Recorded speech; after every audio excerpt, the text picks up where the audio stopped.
श्री राधा कृष्णाय नमो नमः।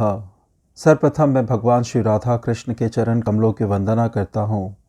आप सभी भक्त सज्जन श्रोताजनों को भी सादर नमस्कार करता हूँ। आज हम श्री गर्ग संहिता के माधुर्य खंड से अति ही दिव्य और ज्ञानप्रद कथा का श्रवण करेंगे। यह कथा दिव्य इसलिए है क्योंकि स्वयं राधा रानी के कथन यज्ञ सीता स्वरूपा गोपियों के लिए है, और ज्ञानप्रद इसलिए क्योंकि किशोरी जी स्वयं अपने श्री मुख से गोपियों को एकादशी व्रत के अनुष्ठान, उसके विधि, नियम और महात्म्य का वर्णन कर रही हैं। एकादशी जैसा कोई व्रत नहीं है, और इसके विषय में अगर आप सभी के मन में कोई प्रश्न है तो उसका उत्तर आपको आज की कथा के माध्यम से अवश्य प्राप्त हो जाएगा। आग्रह है कि कथा को भक्ति भाव और एकाग्रता से श्रवण करें। कथा इस प्रकार से प्रारंभ होती है। श्री नारद जी कहते हैं, मिथिलेश्वर, अब यज्ञ सीता स्वरूपा गोपियों का वर्णन सुनो, जो सब पापों को हर लेने वाला, पुण्यदायक, कामना पूरक तथा मंगल का धाम है। दक्षिण दिशा में उशीनर नाम से प्रसिद्ध एक देश है, जहाँ एक समय 10 वर्षों तक इंद्र ने वर्षा नहीं की। उस देश में जो गोधन से संपन्न गोप थे, वे अनावृष्टि के भय से व्याकुल हो अपने कुटुंब और गोधनों के साथ ब्रजमंडल आ गए। नरेश्वर नंदराज की सहायता से वे पवित्र वृंदावन में यमुना के सुंदर एवं सुरम्य तट पर वास करने लगे। भगवान श्री राम के वर से यज्ञ सीता स्वरूपा गोपंगनाएं उन्हीं के घरों में उत्पन्न हुई। उन सबके शरीर दिव्य थे तथा वे दिव्य यौवन से विभूषित थी। नृपेश्वर, एक दिन वे सुंदर श्री कृष्ण का दर्शन करके मोहित हो गई और श्री कृष्ण की प्रसन्नता के लिए कोई व्रत पूछने के उद्देश्य से श्री राधा के पास गई। गोपियां बोली, दिव्य स्वरूप से कमल लोचने वृषभानु नंदिनी श्री राधे, आप हमें श्री कृष्ण की प्रसन्नता के लिए कोई शुभ व्रत बताएं जो देवताओं के लिए भी अत्यंत दुर्लभ है। वे श्री नंद नंदन तुम्हारे वश में रहते हैं। राधे, तुम विश्व मोहिनी हो और संपूर्ण शास्त्रों के अर्थ ज्ञान में पारंगत भी हो। श्री राधा ने कहा, प्यारी बहनों, श्री कृष्ण की प्रसन्नता के लिए तुम सब एकादशी व्रत का अनुष्ठान करो। उससे साक्षात श्री हरि तुम्हारे वश में हो जाएंगे, इसमें संशय नहीं है। गोपियों ने पूछा, राधिके, पूरे वर्ष भर की एकादशियों के क्या नाम है, ये बताओ। प्रत्येक मास में एकादशी का व्रत किस भाव से करना चाहिए?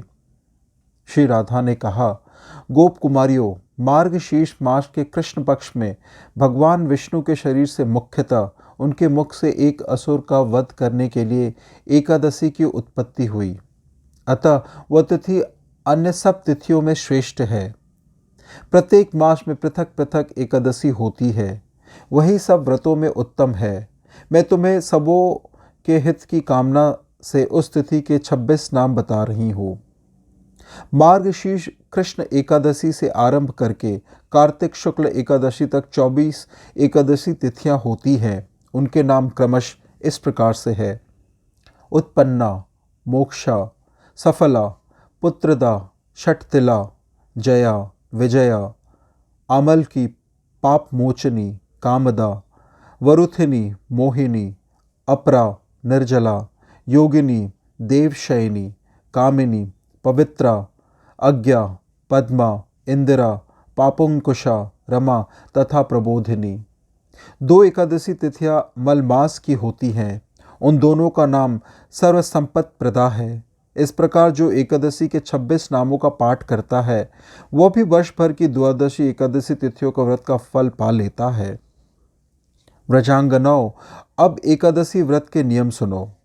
मनुष्य को चाहिए कि वह दशमी को एक ही समय भोजन करे और रात में जितेंद्रिय रहकर भूमि पर शयन करे।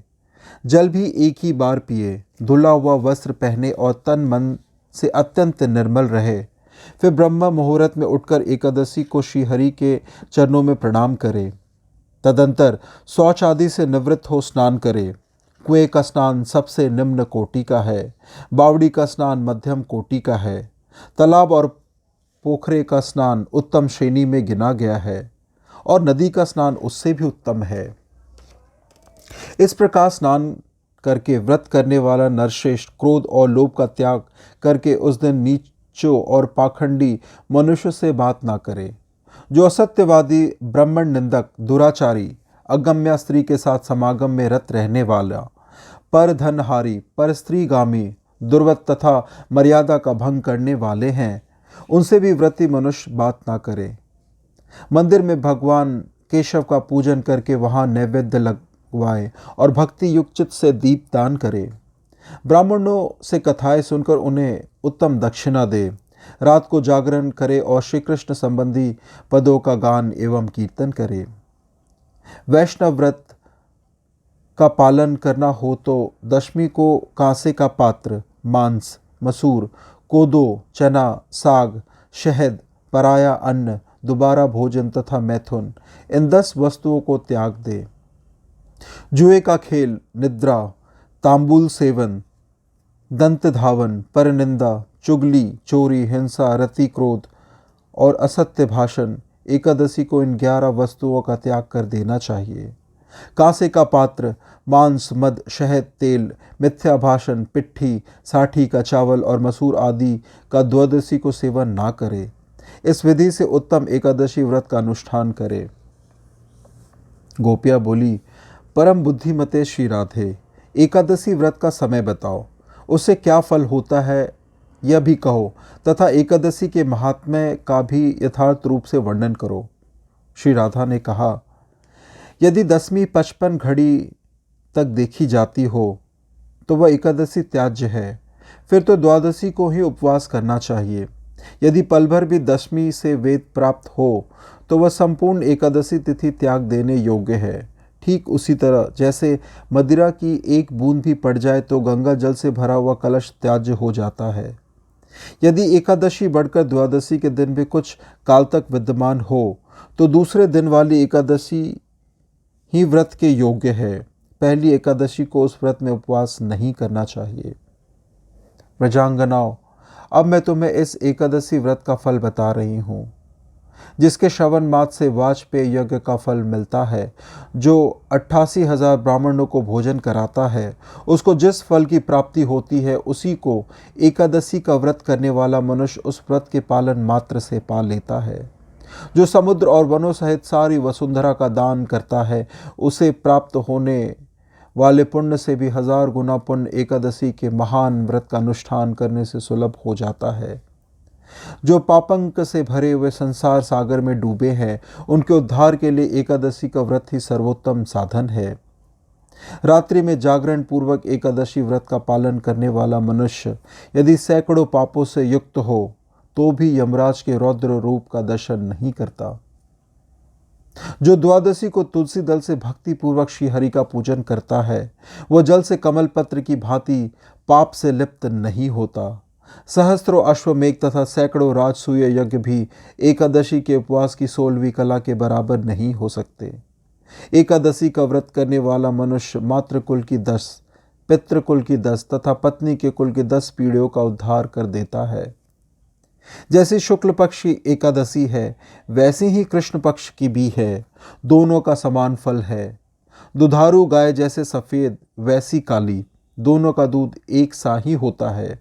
गोपियों, मेरु और मंदराचल के बराबर बड़े बड़े 100 जन्मों के पाप एक ओर और एक ही एकादशी का व्रत दूसरी ओर हो तो वह उन पर्वोत्तम पापों को उसी प्रकार जलाकर भस्म कर देती है जैसे आग की चिंगारी रुई के ढेर को दग्ध कर देती है।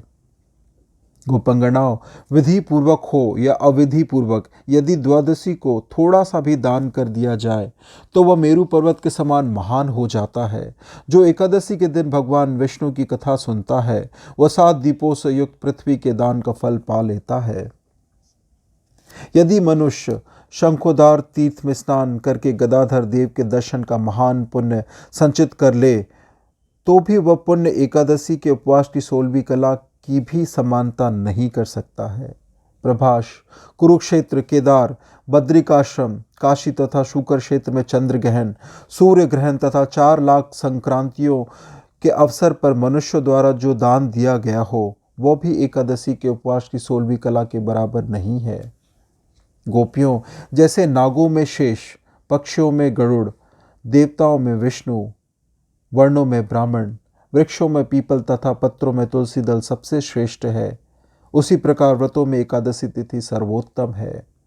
जो मनुष्य 10,000 वर्षों तक घोर तपस्या करता है, उसके समान ही फल वह मनुष्य भी पा लेता है जो एकादशी व्रत करता है। व्रजांगनाओं, इस प्रकार मैंने तुमसे एकादशी के फल का वर्णन किया है। अब तुम शीघ्र इस व्रत को आरंभ करो। बताओ, अब और क्या सुनना चाहती हो? गोपियां बोली, संपूर्ण शास्त्रों के अर्थ ज्ञान में पारंगत सुंदरी वृषभानु नंदिनी, तुम अपनी वाणी से बृहस्पति मुनि की वाणी का अनुकरण करती हो। राधे, यह एकादशी व्रत पहले किसने किया था, यह हमें विशेष रूप से बताओ, क्योंकि तुम साक्षात ज्ञान की निधि हो। श्री राधा ने कहा, गोपियों, सबसे पहले देवताओं ने अपने छीने गए राज की प्राप्ति तथा दैत्यों के विनाश के लिए श्रेष्ठ एकादशी व्रत का अनुष्ठान किया था। राजा वैशंत ने पूर्व काल में यमलोकगत पिता के उद्धार के लिए एकादशी व्रत किया था। लुम्पक नाम के एक राजा को उसके पाप के कारण कुटुंबी जनों ने अकस्मात त्याग दिया था। लुम्पक ने भी एकादशी का व्रत किया और उसके प्रभाव से अपना खोया हुआ राज्य प्राप्त कर लिया। भद्रवती नगरी में मनु के वंशज पुत्रहीन राजा केतुमान ने संतों के कहने से एकादशी व्रत का अनुष्ठान किया और उन्हें पुत्र की प्राप्ति हो गई। एक ब्राह्मणी को देव पत्नियों ने एकादशी व्रत का पुण्य प्रदान किया, जिससे उस मानवी ने धन्य धान तथा स्वर्ग का सुख प्राप्त किया। पुष्पदंती और माल्यवान दोनों इंद्र के शाप से पिशाच भाव को प्राप्त हो गए थे। उन दोनों ने एकादशी का व्रत किया और उसके पुण्य प्रभाव से उन्हें पुण्य गंधर्व तत्व की प्राप्ति हो गई। पूर्व काल में श्री रामचंद्र जी ने समुद्र पर सेतु बांधने तथा रावण का वध करने के लिए एकादशी का व्रत किया था।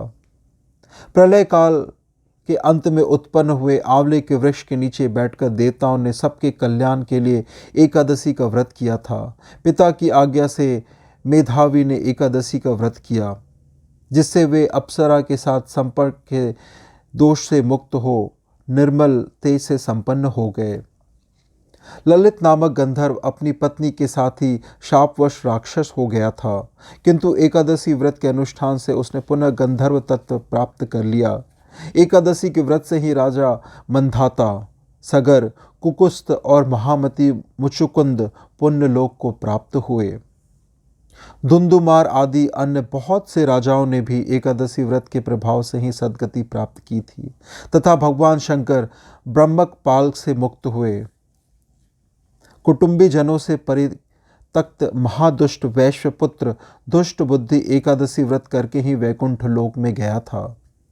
राजा रुक्मांगदे भी एकादशी का व्रत किया था और उसके प्रभाव से भूमंडल का राज भोग कर वे पूर्वासितों सहित वैकुंठ लोक को पधारे। राजा अम्बरीश ने भी एकादशी का व्रत किया था, जिससे कहीं भी प्रतिहत न होने वाला ब्रह्मशाप उन्हें छू न सका। हेममाली नामक यक्ष कुबेर के शाप से कोढ़ी हो गया था, किंतु एकादशी व्रत का अनुष्ठान करके वह पुनः चंद्रमा के समान कांतिमान हो गया। राजा महीजित ने भी एकादशी का व्रत किया था, जिसके प्रभाव से सुंदर पुत्र प्राप्त कर वे स्वयं भी वैकुंठ गामी हुए। राजा हरिश्चंद्र ने भी एकादशी का व्रत किया था, जिससे पृथ्वी का राज भोग कर वे अंत में पूर्वासी सहित वैकुंठ धाम को गए। पूर्व काल में सतयुग में राजा मुचुकुंद का दामाद शोभन भारतवर्ष में एकादशी का उपवास करके उसके पुण्य प्रभाव से देवताओं के साथ मंदराचल पर चला गया। वो आज भी वहां अपनी रानी चंद्रभागा के साथ कुबेर की भांति राज सुख भोगता है।